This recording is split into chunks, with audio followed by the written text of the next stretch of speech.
465. On Death and Dying. Chalcedon Report number 429, April 2001.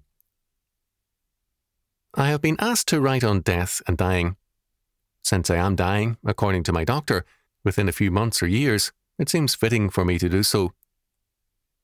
My familiarity with death goes back to my earliest days, to World War I, when a young maternal uncle died.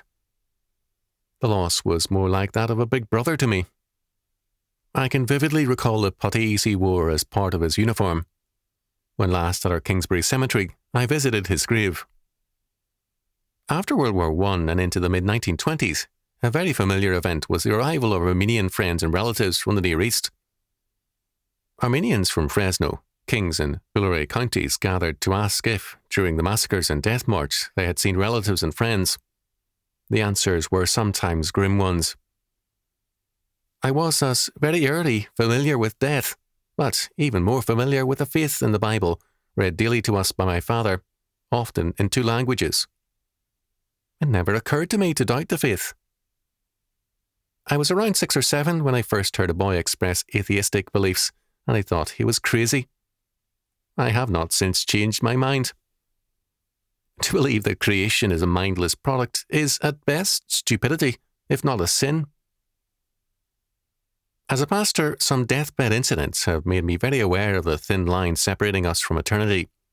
I expect, when I die, to see the Lord and countless loved ones. It will be going home for me. We live in a world of death because of sin, and we have a duty to overcome sin and death through Jesus Christ.